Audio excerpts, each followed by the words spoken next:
take a look at the fruit I have. I'm so excited. So this is a grapevine. This is the one that's been there for 3 years. There's also another one down there, so there's actually 2 right here. So I have 2 grapevines right here. And I have a third one right here. And you can't see it yet because, don't judge me, my lawnmower just got fixed, so I just got to mow my lawn and I'll be weed whacking soon. But right down in there, right at the tip of my finger, is another grapevine I planted last year. It's not going so well, but I think once I clear out around it and baby it a little, it'll come up and that'll go up that pole. So I'll have grapes all over my porch. And yes, I got some beautiful flowers to plant, but haven't had time to do those yet. Those are absolutely gorgeous. And that'll be a big, huge bush. But I have to figure out where I'm going to put it. So for my fruit, first my grapes. And my strawberries. So I have ever-bearing strawberries here. These will keep going all year round. Just look at the flowers and the berries on that already. These were pushing up through the snow. I just cover them with leaves. When I'll rake up leaves in the fall. I don't purposely rake up leaves, mind you. I've got enough work to do. I break up enough leaves to cover things that I want to cover. Otherwise it stays in the ground and helps my grass. So there's a nice berry coming right there. These berries, this particular one,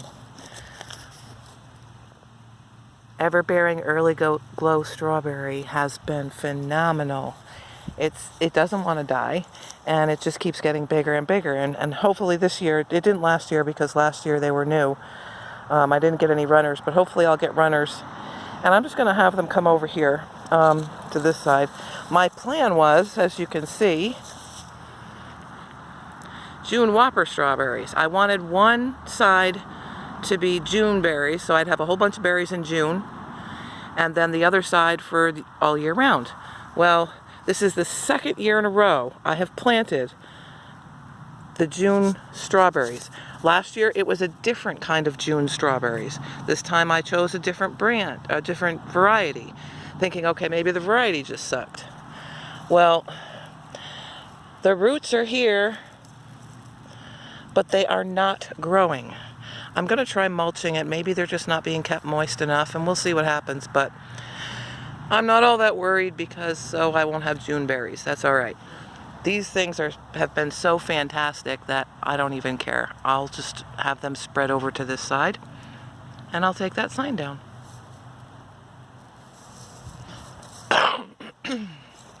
Now,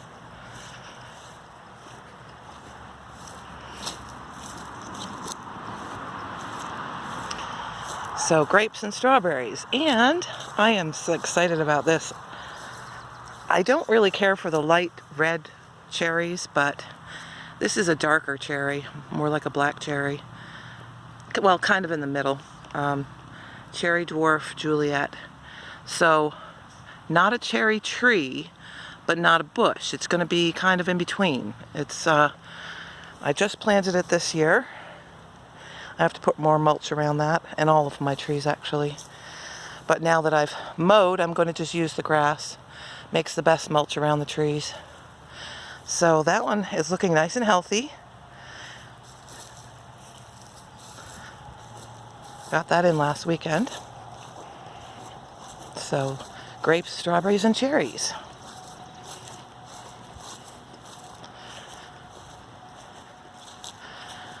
I'm happy about this too. I'm not sure how well this is going to do here though. I mean, I am in New York State. I know other people grow peaches in New York State. I think I'm going to have to baby this one. Lots of mulch for the winter, and probably wrap a tube around it so the critters don't come chewing on the trunk.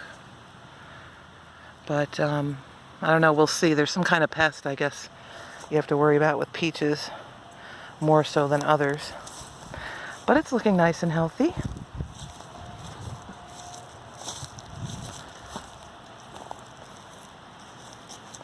This one is doing fabulous. Yum Yum Nectarine. I really love nectarines. Much better than peaches. Peaches I'll probably cook with, but just to eat fresh, I love nectarines because I don't care for the fuzz. They have a little bit of a different flavor too, but so healthy. So, grapes, strawberries, cherries, peaches, nectarines.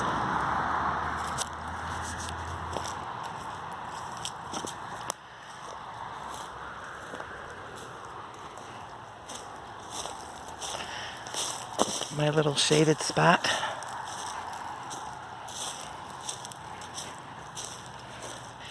And yes, I did put this one way over by itself for a reason. I'll get to that in a minute. So the peach and the nectarine and the cherry are dwarfs. So they're going to be small reachables. They're called reachables. So that you know, 10-foot max.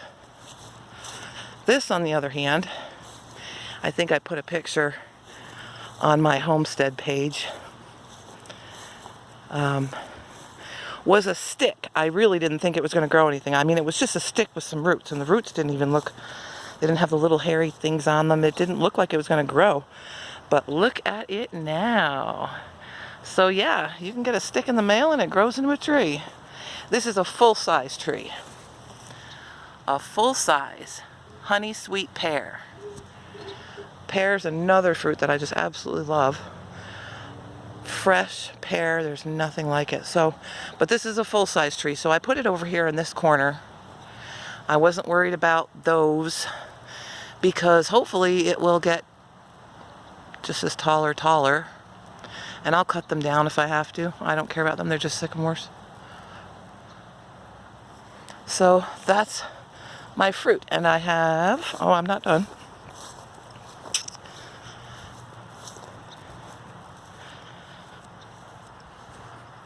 My garden. Yes, it's a frightful mess. Still in the works. I need to get some labels for this. This is a Fuji apple tree. This was a nightmare. I didn't think I was going to have it. I planted this, I think 4 years ago. 3, maybe. Yeah, 3. This is where the tree's supposed to be growing from. This is where it's growing from. So really, I'm just getting the other branches, the extra branches. Usually you're going to cut those off because you don't want your fruit tree growing from the ground, branches out from the ground. They droop down, they get in the way. But the first year, I didn't think a deer was going to come in the middle of this expansive lawn in spring and strip every leaf off of it. Every bud that was on there, they stripped off. So of course, that's now dead. There's nothing growing out of that. So when I saw these, I said, well, I'm just going to leave them, see what happens. Nothing did grow out of this, but these came on pretty strong. So here's my thoughts. I don't know if this will work. Somebody tell me if they know. I'm thinking, I know you have to be careful with strapping, but I'm thinking of strapping these right to that branch to keep them going straight up as the main part of the tree. I know I have to use some kind of elastic cord, which I have, so that it'll move with it and not cut into the branches. But I'm thinking if I can train it straight enough and it won't fall over as this strange looking 2 branches coming off to the side, then it might work. And otherwise, if that doesn't work, I'm going to have to cut those right off and try and root them and plant those, which I really don't want to do. That's a lot of work and very iffy. I don't really know how to root things very well, so that would be a total experiment, which I wouldn't be looking forward to. But those branches are very healthy. No blossoms, but they look healthy. So Fuji apple. Now this one. This is my baby. Planted at the same time as the Fuji apple. Healthy and beautiful. I should be getting apples soon with this one. Again, planted 3 years ago. This is a Jonathan apple tree. And it just goes to see, well, you know, that one might have done all right. It might have been doing just as well as this one, actually, so I probably shouldn't say that, but most of the time they tell you not to get, or to try to get things that are native to your area for them to do the best. And of course, this is a Jonathan apple, and Jonathan apples are a central New York apple tree. They do really well here. They've been here for so many years, and so hopefully I'm going to prune this better, but I'm waiting because I want to see which direction everything goes. And I eventually, you know, you should do the goblet, cut out the middle so it has plenty of airflow. But also I really want to keep it short. I mean, I'm going to try to train it into kind of like a dwarf apple tree. I don't want it to get high at all. Once it starts getting about there, I'm going to start chopping it off and keep it down here. Paul Gauci, Back to Eden Gardening, that's what he does. All of his apple trees, they get so heavy with fruit, the branches just go off to the side like this, and you can just reach up and grab them all. And again, full-size apple tree, same with the Fuji. So I need to train it to stay within reach for me, and that's what I want to do. So I'm going to try and keep it so that the branches go off to the side and I can reach everything and it stays short. So we'll see. Hopefully I have some apples soon. I'm so anxious to get some apples. And again, don't judge me. I know that's deep grass.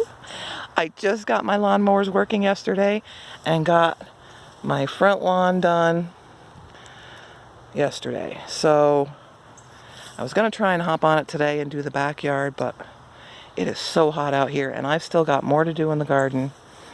Well, since I'm here, I'll show you, but don't look at everything because it really is, this is just getting it all out and it just always looks terrible now. But that's the way it is, you know, that's reality. So, my potatoes. I'm going back to the Ruth Stout method. I did it the first year I was here. I was really happy. Hey, Annabelle. Hey, Annabelle, say hi to everybody. I was really happy with that method, but because I'd only done that the first time growing potatoes, I did the Ruth Stout.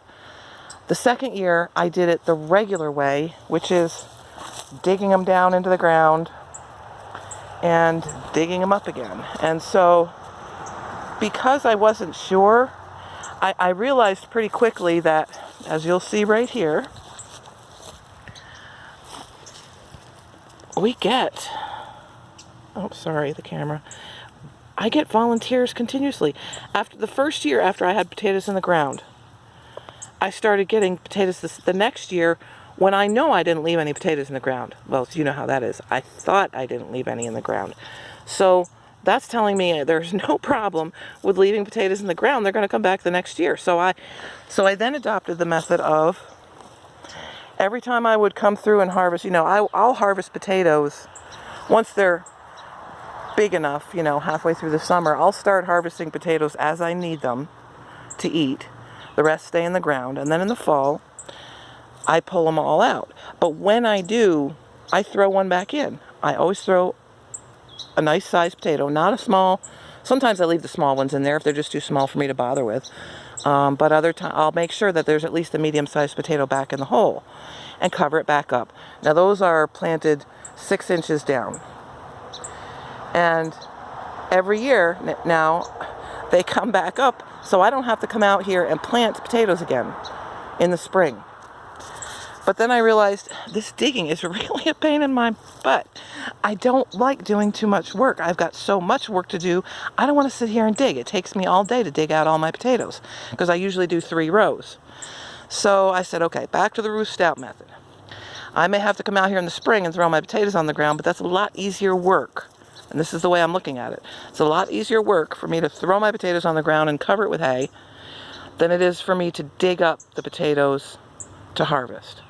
So, Ruth Stout method, look it up. It's really nice. The first year I did it, and it came out really well. So I have in the front here Yukon Gold. That's my main potato that I really like. I put in a different kind. I put in some Kennebecs in the back, just a couple. I've got actually in this little area, it seems like a small area, but because of the hay method or straw method, they don't need as much room as they would in the ground. Because in the ground, they're doing two things. They're trying to push the dirt out of the way. The dirt is really hard and it's usually really packed. Even when you've loosened it to bury them, it packs as soon as it rains. Whereas, so they need more room to grow.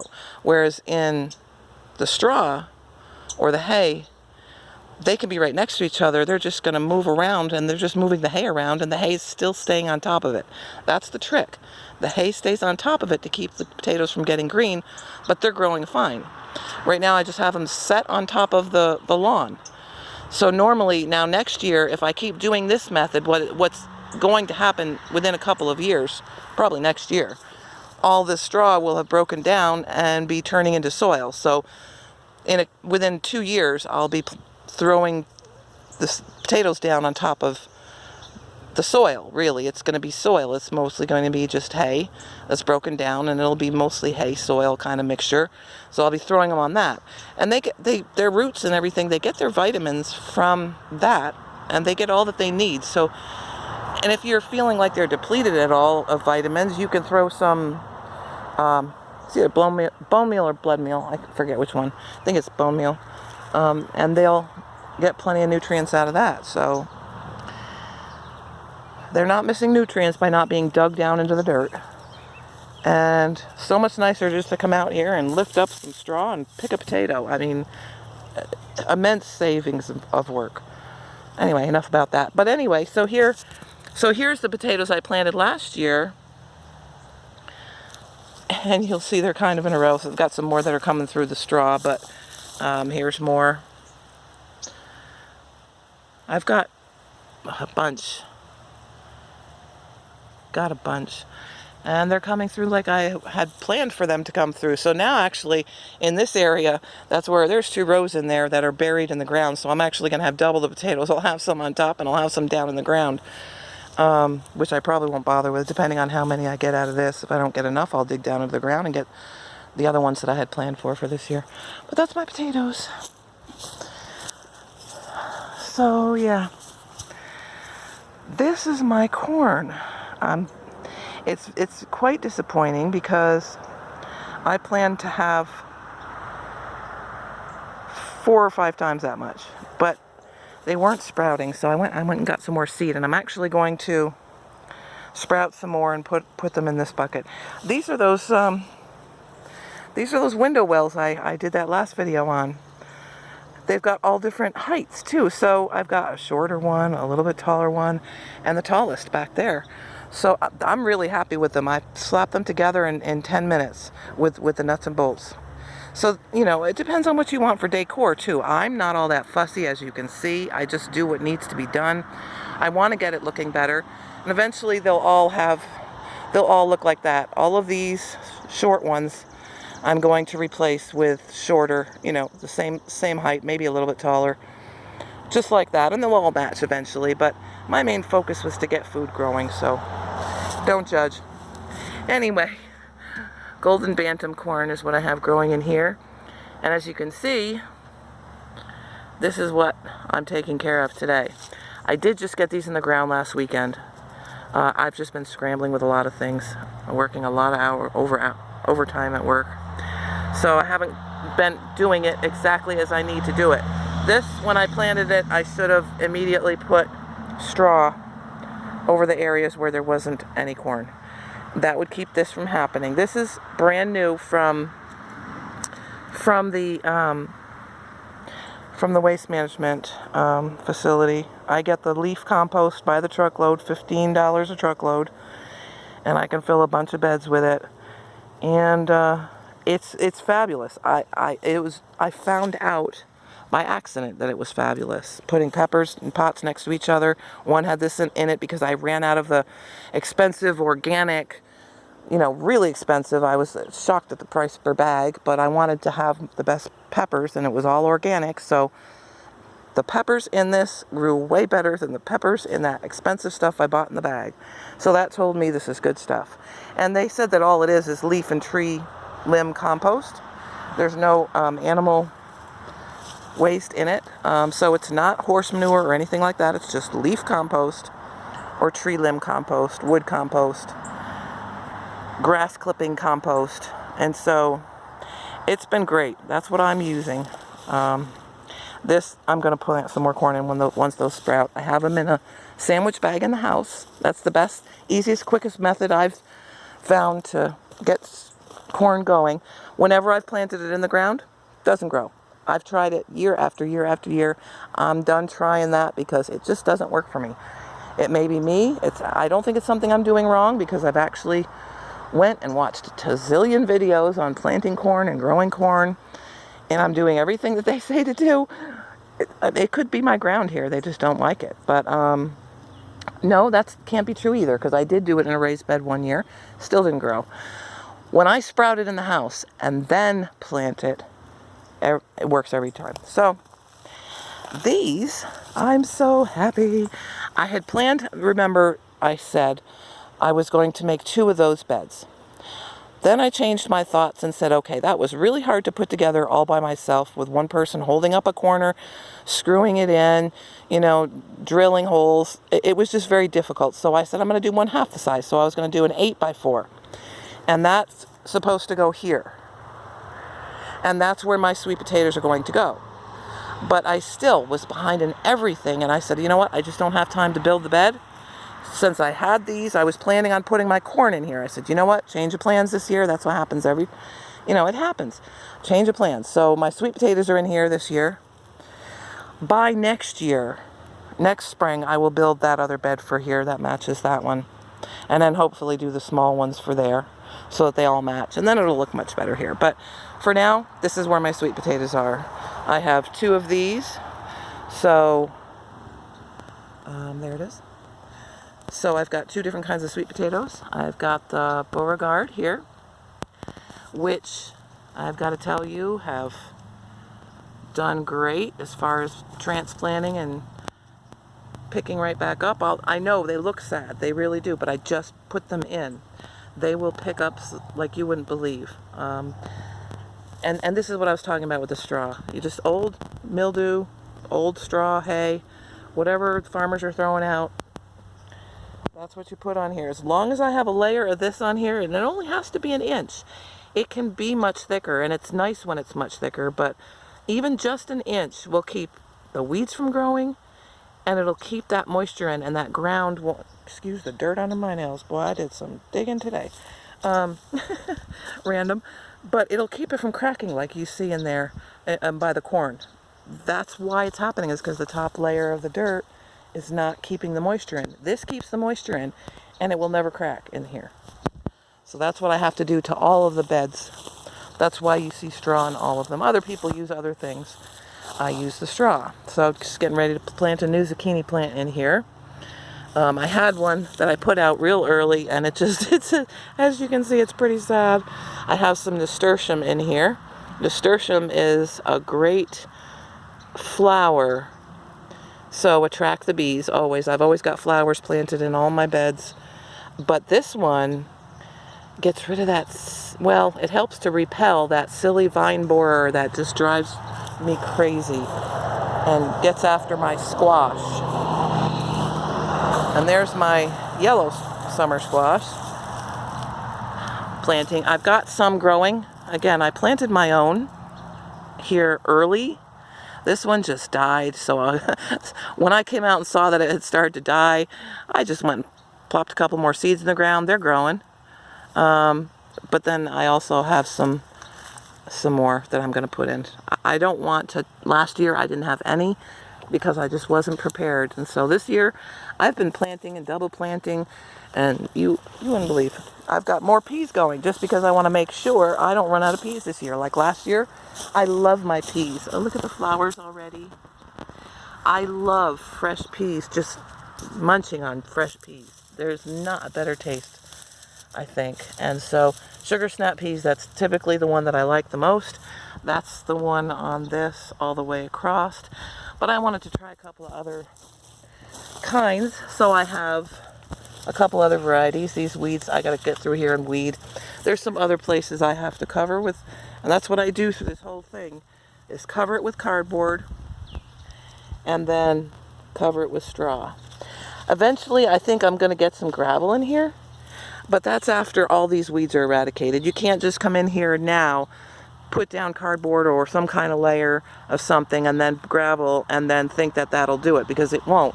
You have to get rid of these first, or they'll just come through the gravel, which I found out because that's what the guy did who I bought the house from. You'll see my front flower garden, all those weeds in there.